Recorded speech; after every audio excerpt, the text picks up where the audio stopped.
Graça e paz, amados. Eu sou Rita Oliveira e hoje eu estou aqui em Belém do Pará, na Estação das Docas, para falar para você sobre parábolas.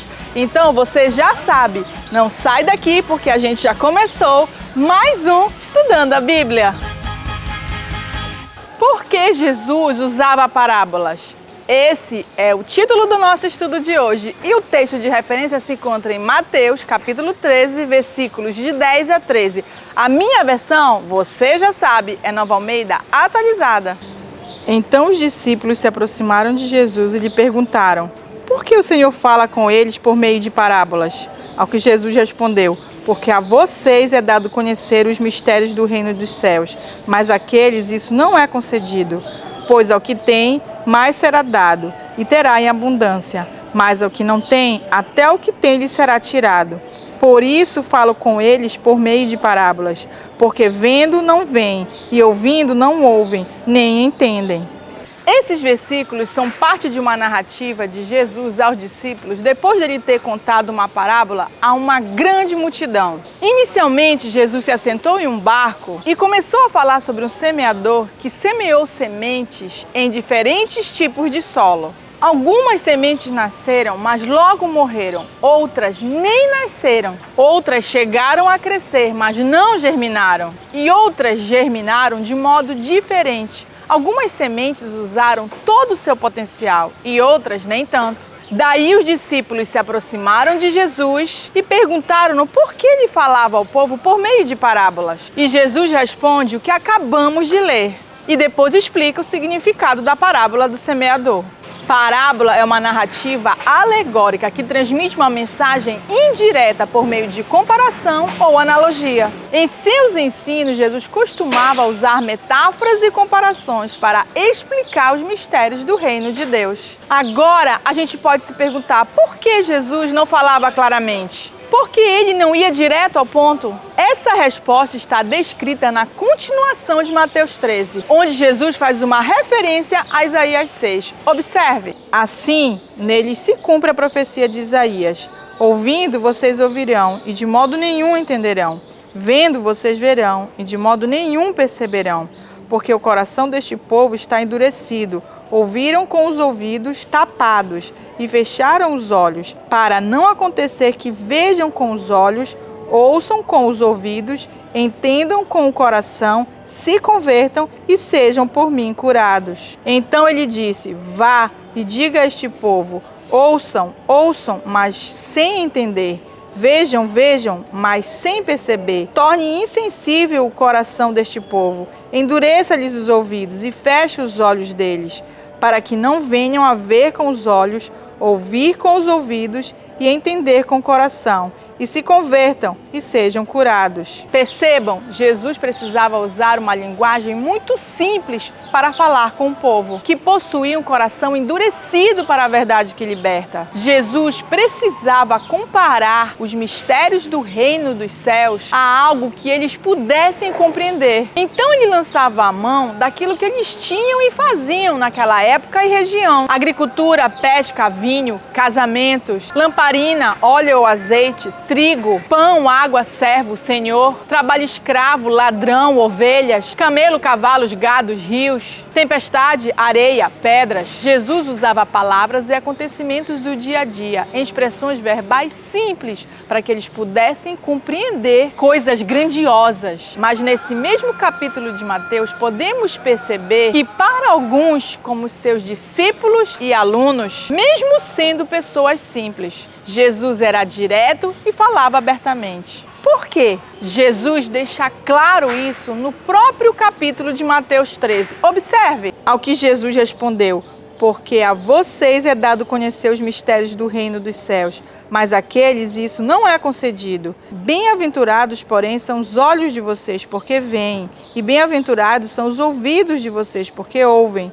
Pois em verdade lhes digo que muitos profetas e justos desejaram ver o que vocês estão vendo, mas não viram, e quiseram ouvir o que vocês estão ouvindo, mas não ouviram. Jesus não fez acepção de pessoas, jamais. Ele apenas via que para os seus seguidores que tinham fé nele, ele podia revelar claramente os mistérios do reino. Mas para outros, ele precisava ajudá-los nesse entendimento, através de parábolas. Observe Mateus 16, 13 e 17. Indo Jesus para a região de Cesareia de Filipe, perguntou aos seus discípulos: quem os outros dizem que é o Filho do Homem? E eles responderam: uns dizem que é João Batista, outros dizem que é Elias, e outros dizem que é Jeremias, ou um dos profetas.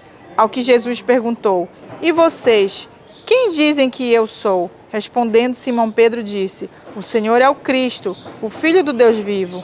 Então Jesus lhe afirmou: bem-aventurado é você, Simão Bar-Jonas, porque não foi carne e sangue que revelaram isso a você, mas meu Pai que está nos céus. Percebam, as pessoas não entendiam quem era Jesus e qual realmente seria o propósito dele aqui na terra. Então especulavam que ele fosse o mensageiro da palavra ou um profeta. Mas aos discípulos, seus seguidores, Deus revelou seu Filho. Jesus fala aos seus seguidores que a eles é dado a conhecer os mistérios do reino dos céus.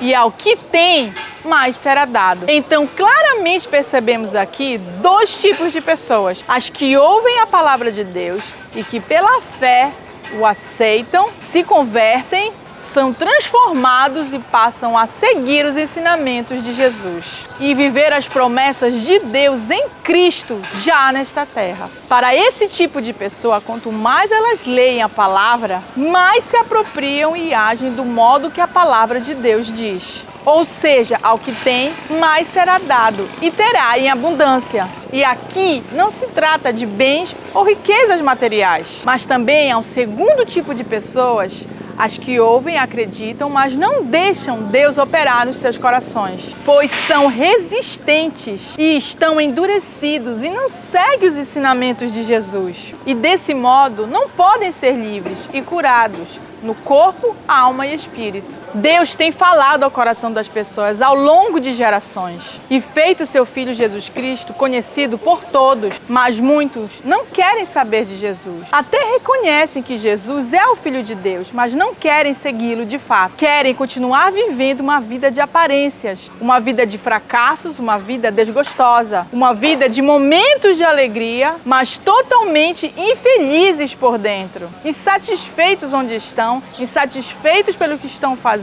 e como estão conduzindo suas vidas. A palavra de Deus é clara: aquele que não tem vai continuar perdendo. Ou seja, quanto mais longe de Deus você persistir em viver, mais aparente será a sua vida, com pequenos momentos de alegria, dentro de um universo de engano e falsa felicidade. Agora, aqueles que se deixam alcançar pela palavra de Deus, Jesus vem e faz morada. Esses passam a seguir os passos de Jesus e não importa a condição na qual a vida se encontra, ela será verdadeiramente transformada pelo poder de Deus e do Espírito Santo. Eu não estou dizendo que você, ao crer em Jesus, terá uma vida de riquezas e sem fracassos. Jamais. Eu estou dizendo que você terá uma vida plena em Cristo, feliz, independente de ter momentos de alegria ou de tristeza, pois sua confiança não está mais no que você tem, mas no que Jesus é para você.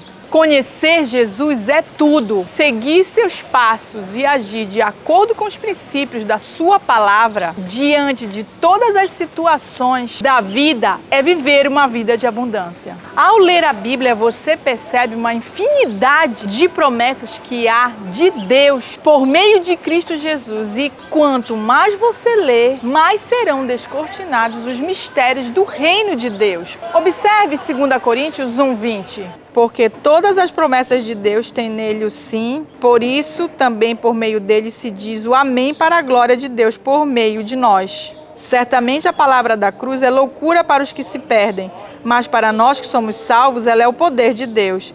Visto que na sabedoria de Deus o mundo não o conheceu por sua própria sabedoria, Deus achou por bem salvar os que creem por meio da loucura da pregação. A salvação em Cristo Jesus é loucura para alguns, infelizmente, mas para outros, os que creem, é poder de Deus para viver uma vida que agrada a Deus em Cristo Jesus nessa terra. Meu povo, escute a minha lei, dê ouvidos às palavras da minha boca. Abrirei os meus lábios para proferir parábolas e publicarei enigmas dos tempos antigos. Jesus usava parábolas e deixou essas parábolas registradas em sua palavra para que todos nós pudéssemos ter condições de crer. Então, quanto mais você ler a palavra, mais Deus operará fé no seu coração para crer no sacrifício de Jesus Cristo por você e você se arrepender, se converter e ser curado, não somente no corpo físico, mas no seu homem interior.